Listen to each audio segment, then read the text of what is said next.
Ah voilà, je vais te dire. T'as un couple qui rentre de course. Il va jamais te dire, le mari il va dire, il va compter ses sous. Il compte ses sous quand tu rentres de course. C'est normal. Alors oui, enfin, c'est normal si on veut. Il compte ses thunes, ce qui lui reste plus dans le porte-monnaie.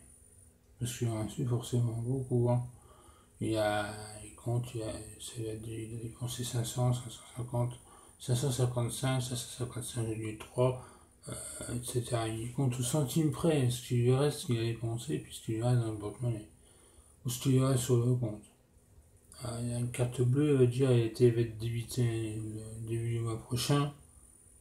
Ça va être débité de temps, il va faire encore avec jusqu'à la fin du mois. Enfin tout un minimum qui compte les sous. Et puis bon, il nous fait juste peu une signature sur les sous qui restent jusqu'à la fin du mois. Alors que la bonne femme, elle ne s'emmerde pas, elle dit jamais j'ai acheté des trucs qui nous dépensent tant. Elle te dit, moi j'ai trouvé. J'ai trouvé des vêtements, j'ai trouvé des chaussures, j'ai trouvé des pantalons. J'ai même pas acheté, j'ai même trouvé des belles petites pinces à cheveux pour mettre dans mes cheveux. Elle a pas acheté, elle a trouvé. C'est tous les télés, tous les télés, elle a trouvé. Le rapport entre l'argent et le bien matériel entre une femme et un homme, il est étonnant. Étonnant parce que la femme, elle est plus succincte au niveau plus, pas superficiel, je dirais, plus fluide au niveau de l'utilisation qu'elle en fait du langage verbal par rapport à ça. C'est-à-dire qu'en fait, elle s'occupe pas de se dire, bon, ben, pour mes gosses, il faut les rhabiller. Non, il faut les rhabiller, mais elle n'hésite pas à mettre les thunes qu'il faut pour qu'ils soient bien habillés. Que le mari, hein, lui, généralement, il dit, oh, ouais, celui-là, on pourrait pas trouver moins cher. Ouais, bah oui, c'est normal, hein, faut trouver moins cher. Ailleurs, alors ils font toutes les boutiques de Nancy, j'ai vu dans Nancy, donc forcément c'est dans cette là qui va aller. Il est plus chez Ecume, puis en fait ça vient du même magasin qu'au début, parce que c'était moins cher qu'ils avaient trouvé dès le départ, ils avaient déjà regardé un catalogue dans la pub. Ils jettent le même catalogue, ils ont pris tout l'après-midi pour acheter la même chose qu'ils avaient trouvé au début. C'est étonnant, hein. Et puis, c'est étonnant, on n'a pas de temps, et surtout d'argent, parce que tu vois, le mec il a fait le tour en bagnole dans Nancy. Nancy qui est une ville piétonne à quasiment 10%, 15%, on va être au moins 20%. Le centre-ville, la place du marché, tout ça, on peut plus circuler, hein. Fini. Avec les bus qui passent, ou quelques voitures, livraison. Mais s'il faut tout ça papier, hein. Tu stationnes, tu as le parc-mètre, tu replaces à un autre endroit, ta parc-mètre il est pas fini, tu te mets à un autre endroit, ta parc-mètre, ou le rodateur, maintenant ça s'appelle le rodateur. Avant, nous, on avait du parc-mètre. Des machins sur pied, tu sais, des machins, ça se voit pas à la main, là, des machins comme ça, enfin des petits un plus grands, quoi, qui étaient sur pied. Et puis moi, quand j'étais gosse, j'avais la maladresse de me cogner dedans. Enfin, la maladresse, si on veut. Parce que les sous, ils ressortaient, je me récupérais 2, 3 francs. À l'époque, c'était 10 francs. Alors ça valait les sous pour moi, ça me permettait d'acheter des moments. Puis le mec, il s'est retrouvé avec un PV. Parce que son parc-mètre, il était vide. Du coup, ben, quand la pervenche elle passait, la pervenche c'est le contractuel, ben, il n'y avait plus de thunes dans son machin, donc il raquait, quoi. Donc c'était dommage pour lui, mais c'était même pas pour moi. Et puis, donc moi j'avais trouvé, là je peux dire, j'ai trouvé des sous. Ouais, je trouve trouver des sous et trouver des vêtements, c'est pas pareil.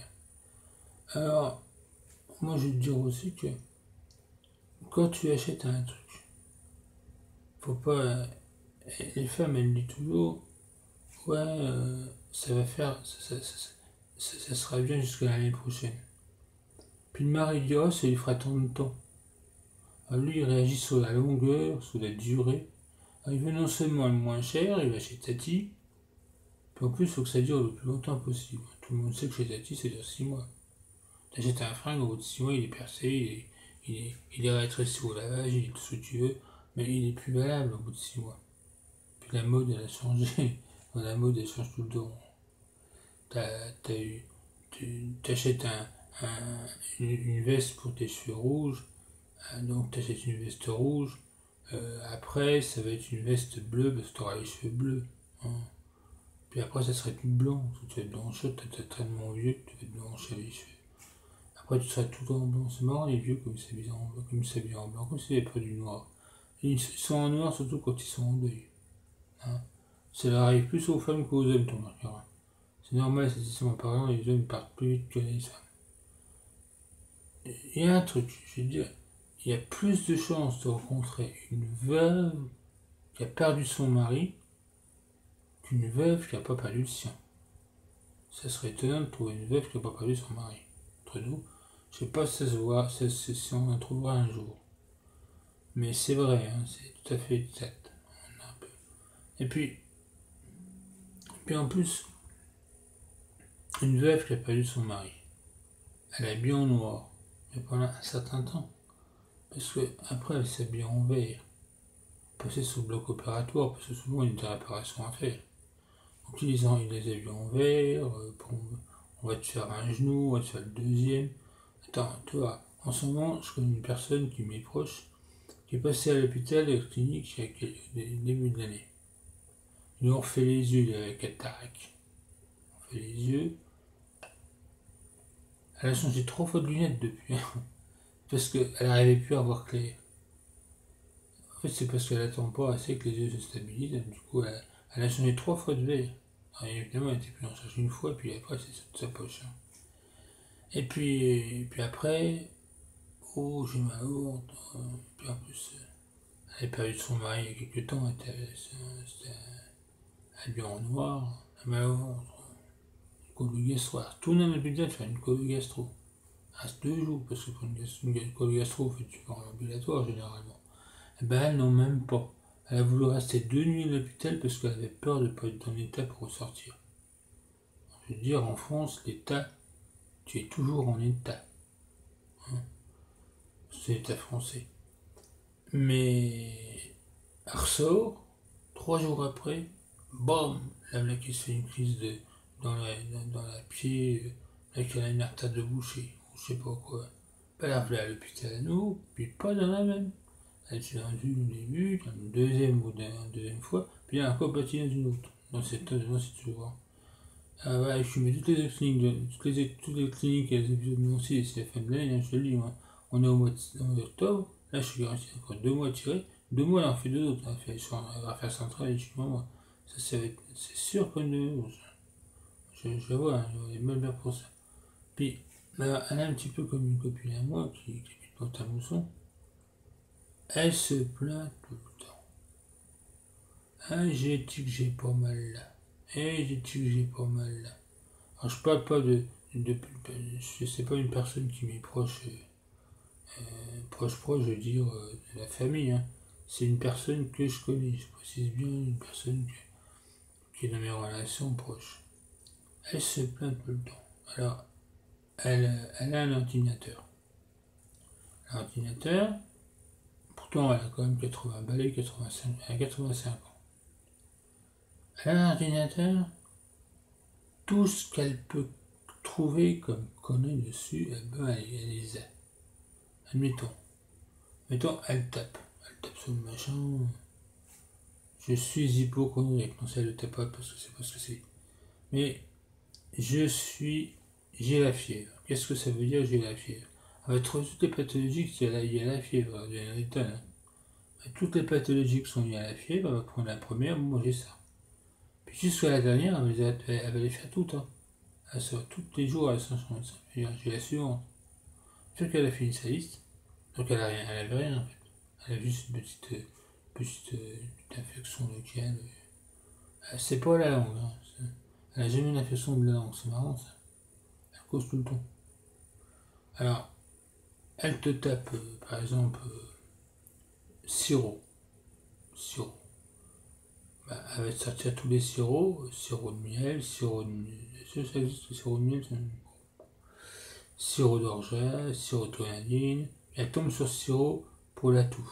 Le sirop pour la toux, ça sert à quoi le sirop pour la toux? Elle va regarder. Ah bah ça sert. Ah bah c'est peut-être que j'ai une maladie qui est au sirop pour la toux. Alors elle va te chercher une maladie que le sirop pour la toux va soigner. Puis elle aura. C'est étonnant, hein, les choses comme ça.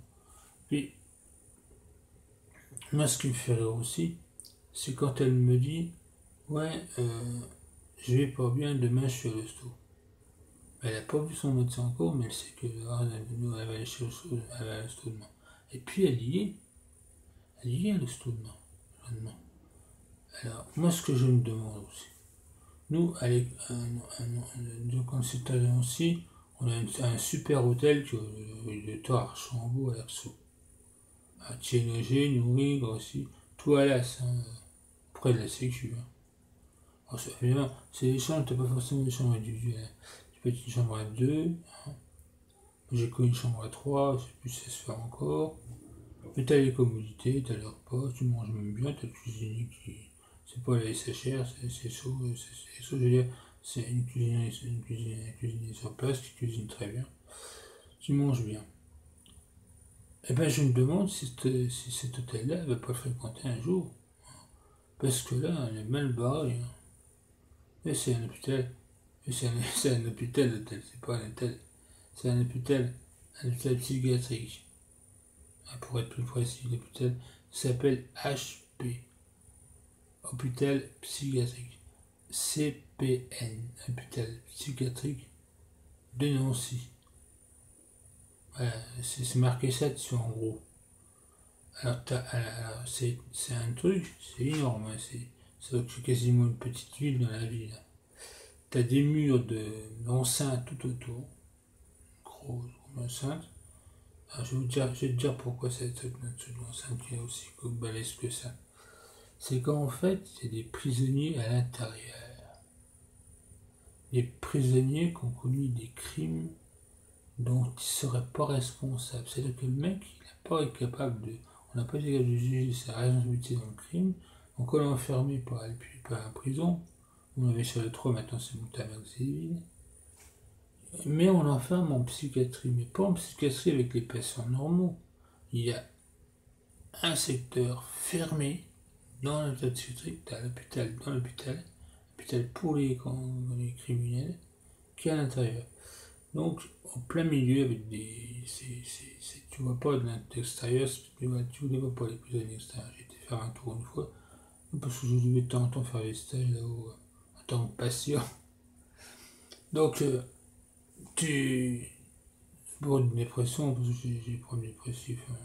Pas grave, hein, je suis soigné pour ça, ça s'est stabilisé depuis le temps. Pas de sans conséquences. Je connais bien les traitements par contre.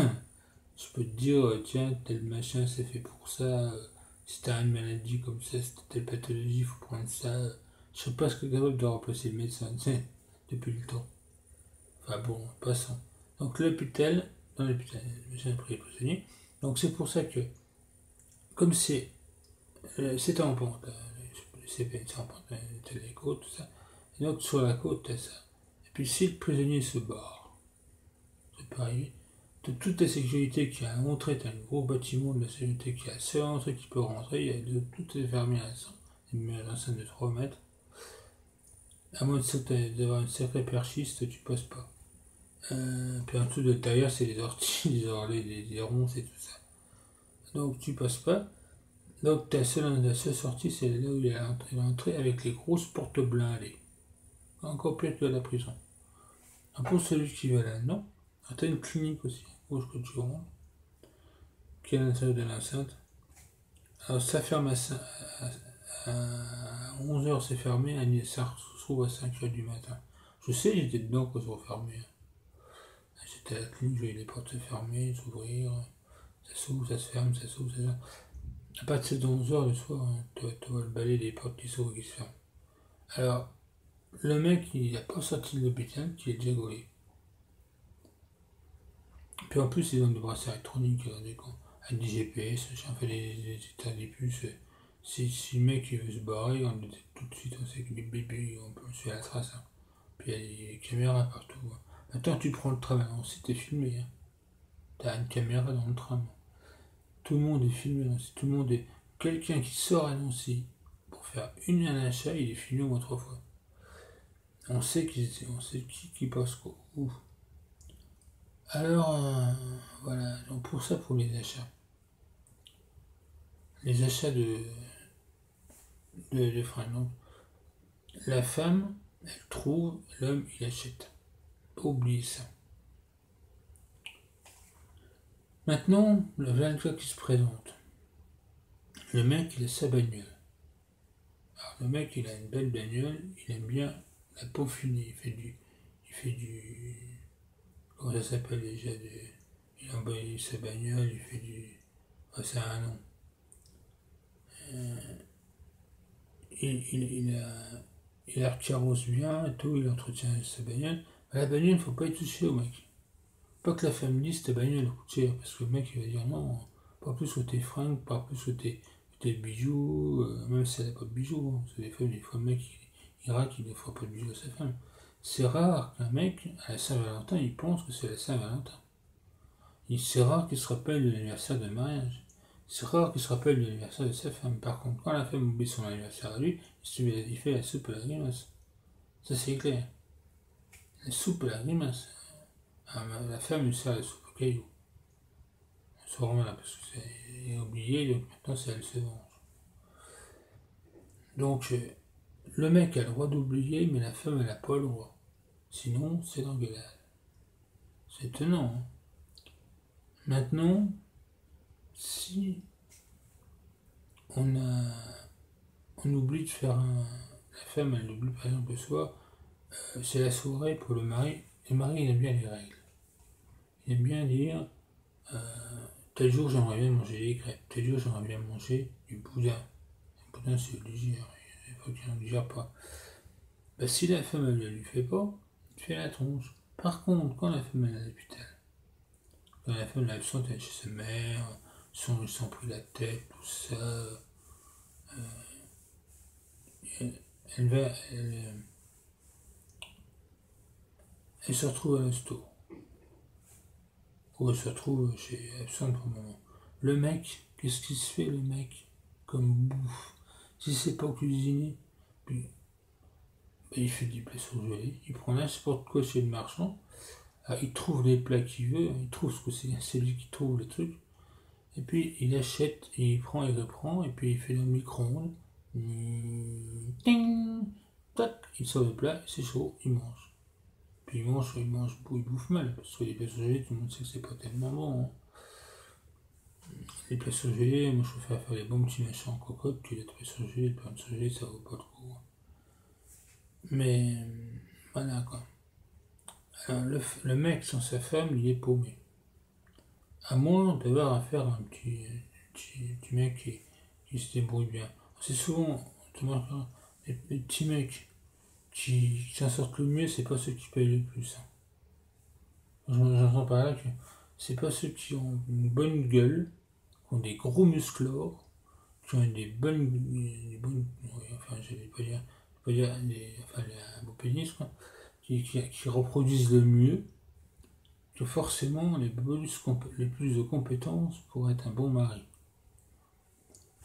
En cela que le mari idéal, il n'existe pas. Dans l'absolu, il n'existe pas. Tu ne trouveras jamais un mari idéal. Un mari, il a les compétences, il a les acquis, il a les capacités, mais on ne peut pas dire qu'un mari, c'est soi. On ne peut pas dire qu'il est le mari idéal, totalement idéal.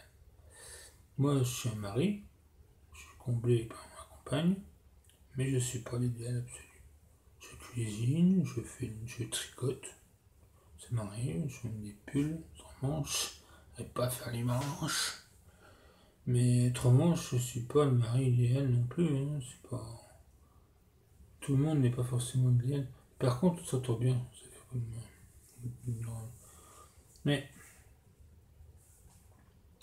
je me dis un truc aussi, c'est que quand on a arrivé à la cinquantaine, on dit, bon, tiens, on est passé de l'autre côté, on est des quinquagénaires, des quintagénaires. Moi, j'ai fait partie du club des quintoniques sur Internet. C'est un club où tous les 50 ans, ils font des sorties. Bon, ben, on s'amuse comme on peut. Hein. On fait ce qu'on peut. Quand on peut. Avec les moyens qu'on peut. Mais les moyens, comme on dit, les moyens on les met en avant. les cours, on y prend. On prend les cours, ouais, effectivement, quand on est vieux, on prend les cours. On met les moyens en avant, puis les grands, on les laisse. Les grands moyens, c'est plus de notre âge. Donc, pour en arriver au bout, je vais dire qu'en fait, ouais, quand on arrive, à un moment donné, on est de plus en plus malade. Donc, on nous injecte de quoi? De la pénicilline. Alors, quand on est jeune, on nous injecte, on se contente de. On ôte le céline, il n'y a pas besoin de céline derrière. Les femmes sont contentes. Mais quand on devient vieux, il faut rajouter le céline derrière le pénis. Parce que ça suffit plus le pénis quand on vieillit. Il faut le céline derrière parce que autrement tu es malade. Voilà. Et puis quand tu deviens vieux, vieux, on connaît plein de gens qu'on se fait la bise souvent. Mais c'est vrai qu'il vaut mieux se faire la bise que de se faire baiser la gueule. Elle me dirait pas me dire le contraire. Parce qu'il y en a vite fait de se faire baiser la tronche quand on vieillit. Pas des petits genoux, des petits gaillards.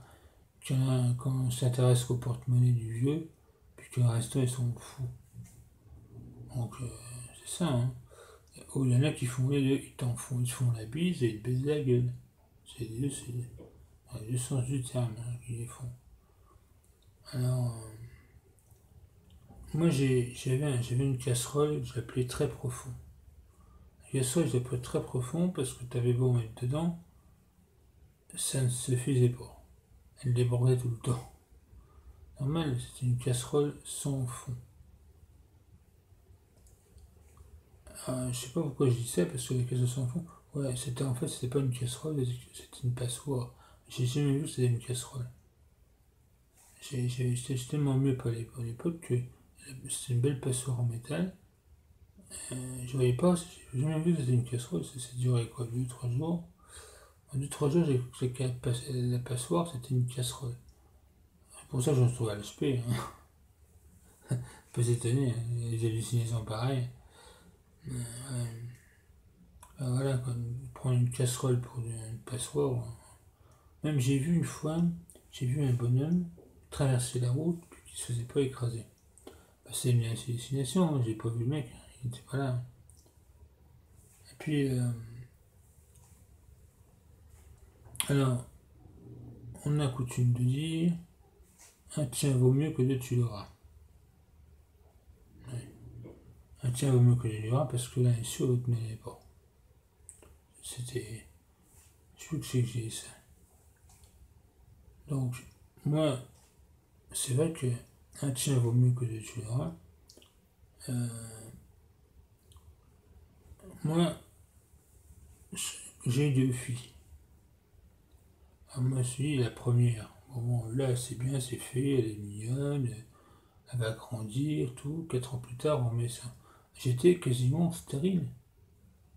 Il paraît que je ne pouvais pas avoir de gosse. J'ai fait des examens, tout. Des spermogrammes. Je suis des spermogrammes, j'en ai fait 2. Et ben, j'ai des petits spermatozoïdes avec 2 queues. J'en ai une avec des flageoles qui déconnent complètement, qu'on n'en pas. Donc c'était 5% de fécondité, 95% de fécondité. Donc moi je me dis, ne me protège pas, je n'ai pas le sida, c'est pas la peine de se protéger, j'y vais, j'ai tringle. Ben j'ai eu 2 filles. Origine cristalline, quasiment à 95%, c'est déjà pas mal. 4 ans d'écart. Alors les gonzesses, moi je voulais qu'elles naissent le 29 février. Oui, parce qu'ils sont en 88 et 92. C'était l'époque, hein. Ben, le médecin n'a jamais voulu.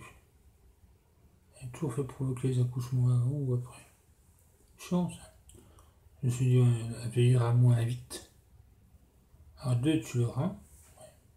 Ben, moi, j'ai eu les 2. J'ai un, c'est sûr, l'autre 2, tu l'auras aussi. Et on va pas même aller plus loin parce que il y a certaines personnes qui sont tellement sûres de ne pas avoir de gosse qui ne se protègent pas non plus. Puis qu'on n'en jamais, hein. Ah oui, ils n'en ont jamais. Pourtant, ils se protègent pas, hein. Ils sont sûrs de pas en avoir. Pourtant, eux, ils n'ont pas fait l'examen, hein. Alors, comme je disais, il y a des gens qui ont des gosses parce qu'ils ne peuvent pas avoir de chien. Parce que la SPA leur autoriserait pas d'avoir des bestioles. Donc ils ont des gosses, c'est pour leur gueuler dessus, leur taper sur la gueule. Mais c'est parce que les chiens ils se rebufferaient puis ils se feraient bouffer. Mais c'est vrai, hein. Même quand je vois comment certains parents s'occupent de leurs gosses, il y en a qui s'en occupent très bien, mais il y en a d'autres, c'est même pas la peine. Moi j'ai connu un mec, il était quasiment tout le temps sur ses gosses à la faire des misères, hein. Alors moi les gosses ils se vengeaient bien, hein. T'inquiète pas. Quand il s'agissait de lui faire des vaches au père, hein, c'était les premiers, hein. Ouais, les vaches, qu'est-ce qu'il a pu déguster, hein. Enfin, ouais, par exemple, le père il laisse relaxer, pouf, il se relaxe, et il avance se relaxe avec les mains. Le gosse qui avait retiré les cales, pouf, le mec il se couche sur son relax, il doit, là, deux doigts de chaque main exploser. Tant mieux pour sa gueule, il a tapé un peu tapé sur ses gosses. Mais, parce que je dis pas qu'une petite fessée, de temps en temps, c'est pas du bien. Hein, mais tous les jours à la foutre derrière un clean, ça c'est pas normal. Pas me dire que chaque fois que tu rentres du boulot, t'as l'air de te défouler sur tes gosses. C'est pas un défouloir, les gosses. Un défouloir, ça fait. Un défouloir, t'as qu'à te défouler, t'as qu'à aller au match de gym, tout ça, de musculation, tu défonces sur tes haltères, puis que tu rentres, t'es épuisé, tu vas te coucher.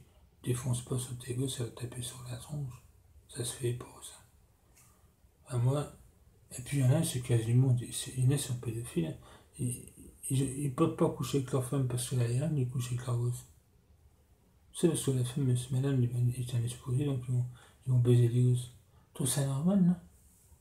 Alors, des fois, c'est pour un remplacement provisoire, qui peut durer, parce qu'ils y prennent goût, les animaux. Parce que c'est des animaux, hein, c'est pas autre chose. Pas dire qu'un mec qui viole un gosse, c'est un humain, ça. C'est quoi, ça? C'est quoi le mec qui viole un gosse, qui baise avec un gosse? C'est pas un animal, c'est pas un homme, ça. C'est une bestiole. Déjà, autant les hommes cro-magnons, on dit les homos, c'est des mots sapiens. Les homos, parce que, je sais pas pourquoi ils ont fait les homosexuels, les homo sapiens. Les homo sapiens, je te dirais un truc, ils baisaient avec tout ce qu'ils trouvaient. Ils voyaient un cul, ils rentrent dedans. T'as un mec ou une femme, il rentre dans le cul, hein. Il a envie de baiser, il baise. C'est un sauvage, un homo sapien. Bah, moi, ce que je comprends pas, c'est que les mecs, ils se comportent pareil. T'as des mecs qui voient une bite, tu vois une queue, et ils voient un cul, ben il faut qu'ils le rentrent dedans. Ils s'occupent pas si c'est un mec ou une femme. Puis même des fois, ils prennent plus de plaisir avec des mecs, du coup, ils s'appellent homosexuels. Je trouve ça bizarre, hein. Puis jusqu'à maintenant, ils se marient entre eux. T'as déjà vu ça, t'as des mecs qui se marient entre eux? C'est pas normal. C'est, c'est pas de la logique. Moi, je suis catholique pratiquant. J'ai jamais vu dans l'église des mecs qui se faisaient la bise et qui se passaient d'alliance. Ça se fait beau, là. Une alliance, c'est fait pour un mec et une femme, pour deux sexes différents. Il y a un chanteur qui disait, euh, comment je veux dire, il chantait que, comment il chantait ça, lui, qu'il fallait être, qu'il fallait, qu'on est bien dans les bras d'une personne du sexe opposé, du sexe qu'on n'a pas. Oui, on est bien dans les bras d'une personne du sexe opposé, qu'on est bien dans ses bras. Alors je sais plus qui c'est qui chantait ça, c'était un très bon chanteur d'ailleurs. Bah c'est vrai quoi, il faut le sexe opposé, sinon ça va pas. Il faut le positif et il faut le négatif. Quand tu rentres une prise de courant pour brancher un appareil électrique, pour produire ton appareil électrique il fonctionne, il faut que ça soit la prise de la femelle, et ben le mâle il rentre dans la femelle, il prend la fiche. Autrement t'as pas d'énergie. Ben, les deux mecs ensemble, c'est des mecs qui sont des targettes, hein. Ils n'ont pas d'énergie. Ils peuvent pas me dire qu'ils ont du tonus à se baiser la gueule, entre eux, entre mecs. Ils se sucent la bite. Qu'est-ce que ces histoires-là? ils sont des sans cul, c'est des gosses, et tu fais voir ça à des gosses, tu leur dis c'est normal, et les gosses ils vont dire ah bah c'est normal, papa il fait ça, je vais faire pareil. Puis c'est comme ça qu'on va se retrouver tous des PD, puisqu'en France on n'aura plus de français, à tous les étrangers qui viendront. Et puis ça c'est de la faute du gouvernement, parce qu'il aura autorisé le mariage sexuel. En état de mariage sexuel, forcément il y a moins de reproduction en France, parce que les Français se marient entre eux. T'as déjà vu des étrangers qui se marient en France, qui se marient entre eux, entre le même sexe en France? Non, non, c'est pas leur coutume. Euh, c'est sûr, c'est pas la religion. Mais comme la religion en France, on s'en fout à moitié, ou même complètement, bah là on se marie entre mecs, ou entre femmes. Les femmes elles se marient peut-être moins, oh je sais pas. Et puis les transsexuels, j'ai écrit un bouquin qui s'appelle, le petit bouquin c'est un fascicule, ça s'appelle, oh mince, je me rappelle déjà plus ce que j'ai écrit, moi c'est étonnant, hein. Ça s'appelle, oh mince, ça me reviendra, hein. Ça me reviendra quand j'aurai pu la voir. C'est, bah, faut que ça me retrouve la main, parce que ça me retrouve la tête, parce que, faut que ça me retrouve l'esprit, parce que, euh, oh non, j'arrive pas à retrouver. Si tu vas sur le.com, tu retrouveras Stéphane, franchement. Ah bon. Bon, c'est un bouquin qui parle de la transformation d'un homme en femme. Il devient une femme, le mec. Il a des poils, il en a plus. Il avait une chatte, il avait une queue, il a plus de chatte, il a plus une queue et une chatte. Faut faire, hein. Faut faire. Le mec il se transforme complètement, il a pas de poitrine, il se retrouve avec des nibards, mais alors, je te dis pas la taille des nibards. Il n'a pas eu besoin de faire de la chirurgie esthétique, hein. Si un petit peu pour l'appareil génital, mais tous les hormones, c'est tous les hormones. C'est étonnant. Mais voilà quoi, les transformations. Puis là c'est le contraire. Alors, je sais pas comment ils font pour avoir une bite, par contre. Encore pas qu'on en greffe une bite, hein. Même si on pouvait, il ne prendraient pas, hein. Parce que carrément le fakir, j'ai vu un fakir une queue, il enroule autour d'un bâton, puis il a déroulé, c'est dégueulasse ça. Mais bon, ben, c'est étonnant, hein, c'est tout ça.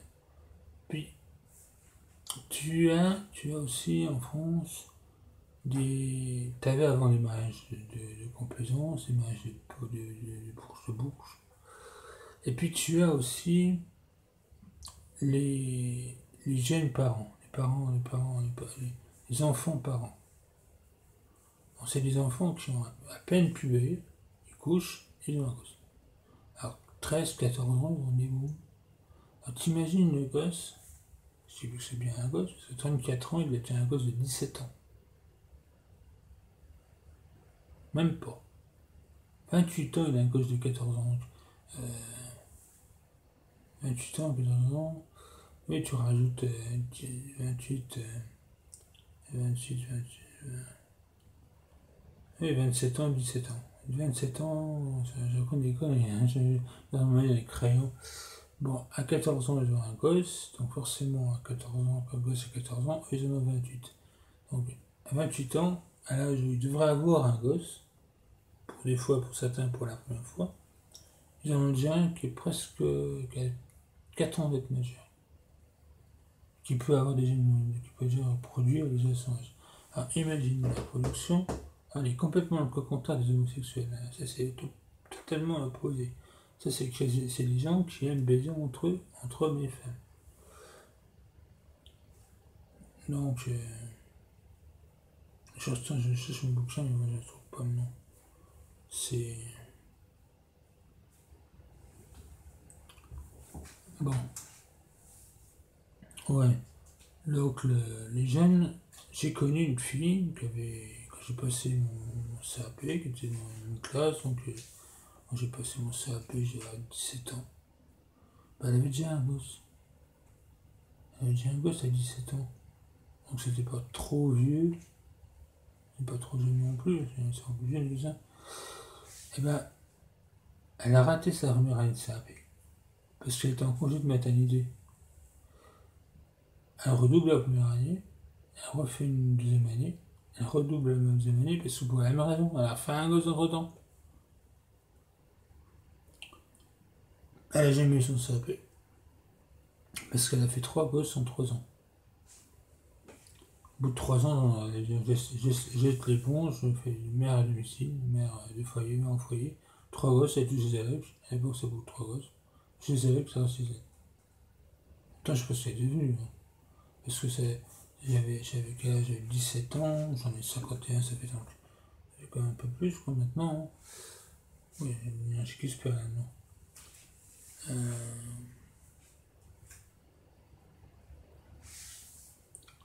Donc, oui. Maintenant, les gosses, c'est les gosses qu'elle a eu sont majeurs, soit ils ont des gosses, tout. Maintenant, je ne vais pas dire qu'elle est mère de foyer, parce qu'on va pas dire qu'une concerte est pareille. Mais elle est grand-mère, sauf si elle s'est entretenue après ses gosses, c'est pas une solution non plus. Hein. Je sais pas que les diplômes, c'est intéressant dans la vie, la connaissance, ça va s'en servir. C'est comme tout. Si t'as un CAP, si t'as un CAP de comptable, puis tu fais secrétariat, c'est pas exemple, tu as un CAP de comptable, tu as un bac de compte à l'arrière, tu as un BP, un bac de compte à l'arrière. Et puis que, une fois que tu as ton bac de comptabilité, que tu deviens trésorier dans une association, dans une grosse boîte, par exemple les HLM, tu es trésorier de HLM. Ah, c'est intéressant être trésorier de HLM. C'est pour faire chier les mecs qui sont dans les HLM qui n'ont pas de sous. Le sous et l'intérêt. Hein? Pour leur dire tous les mois, tu les harcèles, t'as les mecs qui sont dépressifs. Ils ont fait 6 ans de THP. Ils ont fait 10 ans de suicide. Tous les jours, quand ils appellent pour loyer, il faut pas y loyer. Faut que le mec, il a pas envie de se plomber la tête. Hein. Ah si, hein. Forcément. Tu le harcèles tous les jours. Il a envie de se tirer la tête. Puis ça, c'est de ta faute. Parce que tu as ça de harceler, ben, la famille peut se tourner contre toi. Puis dire, ouais, bah, harceler tout le temps, loyer, machin. Vous savez que vous pouvez attendre, il est rentré plus tard, tout. Ben, au lieu d'attendre que tu le harcèles, ben, forcément, t'es en tort. Parce que on harcèle pas les gens comme ça. Tout, on sait que les gens sont fait une dépression, on les ménage un peu. Mais les gens, ils n'ont pas que ça à foutre que de se faire harceler tous les jours. Non, non c'est vrai. Hein. Parce que le mec, moi j'ai connu un mec qui a voulu se suicider. Et lui, il n'est pas réussi. Hein. Parce qu'il est parti dans la forêt. Il avait pris une bonne corde, tout. Il y avait la forêt, il prend la corde. Puis, j'ai réfléchi parce que il y a 2 histoires de la forêt. Il y a le premier, le mec il est déjà emporté. Il est parti en premier dans la forêt avec sa corde. Mais c'est paumé dans la forêt, c'est fou l'été. Bon. Il finit par trouver un chemin qui lui indique le chemin à peu près d'où il doit aller. Puis pour être sûr, il demande à un mec qui était là, il passait avec son chien. Le mec il fait, vous savez par où faut que j'aille pour aller à Saint-Tré. Le mec il dit, bah repère-toi, tu vois bien par où faut passer par là, tu te repères avec la route. Bah, le mec il s'est perdu dans la forêt, hein. Il est perdu, tu dis du repère, il a rien s'est perdu, hein. Il s'est perdu dans la forêt, puis elle a lui tombé, il a fini par retrouver chez lui quand même, heureusement. Mais il a toujours de ses pans, donc se suicider et tout ça, il s'en persévère, il s'accroche au pommier, et puis il se pend. La corde elle lâche. Bam, sur le cul. Ah bah c'est pas de bol, hein, c'est pas de bol. Bon bah si la corde est lâchée, c'est qu'elle était pas bien huilée, c'était pas du lin, tout ça, je vais rechercher du gras. Là qui fouille dans son grenier, son garage, il fouille la corde, il cherche la corde, il en trouve une, puis il trouve un bouquin. Un bouquin qui traînait là. Il ouvre le bouquin, c'est marqué la Sainte Bible. Ah, la Sainte Bible. Ah bah peut-être que ça va m'aider à aller au paradis, hein, puis il dit mec. Il ouvre la Bible. Qu'est-ce qu'il dit? Repens-toi. Ben, le mec, il a reparti se pendre, il s'est encore raté. Ben, le mec, il a dit la Bible, je croirais plus en la Bible, parce que ce qui marque dessus, c'est pas vrai. Donc, ben, le gars, il a encore de nos jours, hein, maintenant.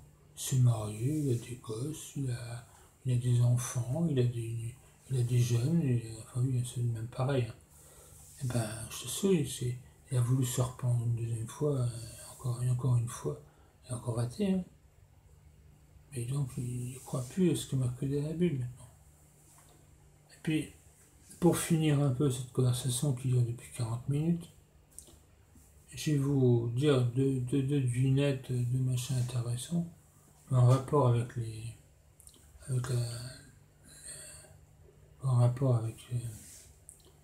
enfin les trucs comme ça en rapport avec les machins. Alors, je sais pas ce que c'est. Bon, quand tu as un bateau qui est sur l'eau, ça c'est un test que tu es posé à des gens là. Tu as un bateau qui est sur l'eau. Non. Toi le bateau, tu visualises bien le bateau. Il y a un escalier, une échelle après le bateau. Fixer l'échelle. Hein. Et puis, après l'échelle, tu as 8 barreaux. 8 machins, 8 barres. Et chaque barre sont espacées de 31 cm. Précise bien, 31 cm. Je sais pas pourquoi 31, mais c'est 31 quand même. Calcule. La première barre en bas de l'eau, au niveau de l'eau, elle est à 15 cm de haut. C'est-à-dire qu'elle est 16 cm sous l'eau et 15 cm en dehors de l'eau. Entre les barres. Tu suis là? Tu as l'eau qui monte d'1,17 m. Je précise bien d'1,17 m. C'est toujours là. Combien de barreaux vont rester hors de l'eau? Je te laisse réfléchir, tu prends ton temps, tu me diras après que je t'aurai raconté les autres histoires. Maintenant, tu as 2 cyclistes qui viennent de Paris et l'autre qui viennent de Nancy. Nancy, c'est à peu près à 300 km de Paris. Il y en a un qui part à 5h du matin de Paris et l'autre qui part à 7h12 de Nancy. Nancy-Ville, Nancy-Gare. Paris, c'est de la gare de l'Est. Lequel des deux sera le plus proche de Nancy à l'instant où ils se croiseront? À vous de réfléchir. Maintenant, l'autre devinette. J'en ai 4 comme ça, ne vous inquiétez pas. Comment appelle-t-on quel nom d'insectes, ou enfin je sais pas si on peut appeler ça des insectes, mais c'est des machins à 8 pattes là, porte le nom d'un prince? Hein, c'est intéressant de savoir ça. Quel nom porte-t-il? Et pour finir, vous avez un appartement dans un château, une vieille demeure. Vous allez emménager, il n'y a pas un meuble, il n'y a rien, il n'y a que du marbre, de la fonte, tous les trucs qui sont sur pied, du béton, tout ça. Il n'y a rien d'autre, des tuiles, tout ça. Il n'y a rien d'autre, il n'y a pas de meuble du tout, il n'y a pas de bois, il n'y a pas de plastique, il n'y a rien du tout. Tu emménages, il fait froid, tu as une cheminée à l'âtre, avec un Napoléon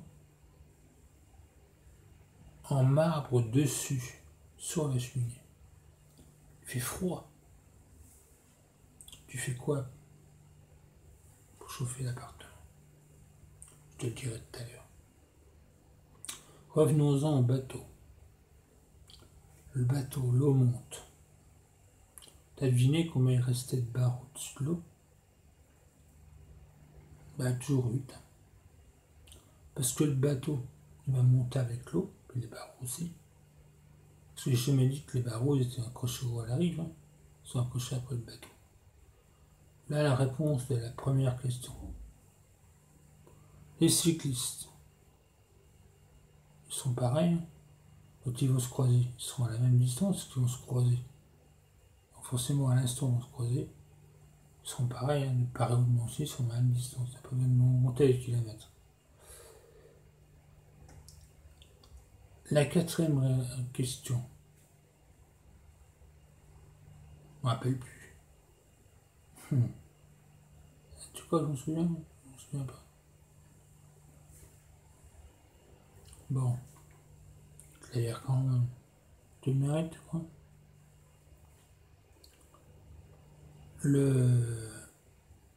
C'est vrai, je me rappelle plus en plus. C'est étonnant. Je me rappelle du Bonaparte. Mais parce qu'en fait, le Bonaparte, Napoléon sur la cheminée, tu lui casses les deux bras, tu les casses simplement, et ça te fait un bon appartement chaud. Oui. Bon appartement chaud. Ça, c'est bien. Et puis, la troisième, donc effectivement, je n'avais pas oublié, c'était pour te faire marcher. Le prince. Le prince, comment on l'appelle? Tous les princes, on les avait aussi. Il est appelé araignée. Eh oui. Voilà. Alors maintenant que je sais bien neutroniser les esprits dès le matin, je te souhaite une bonne journée.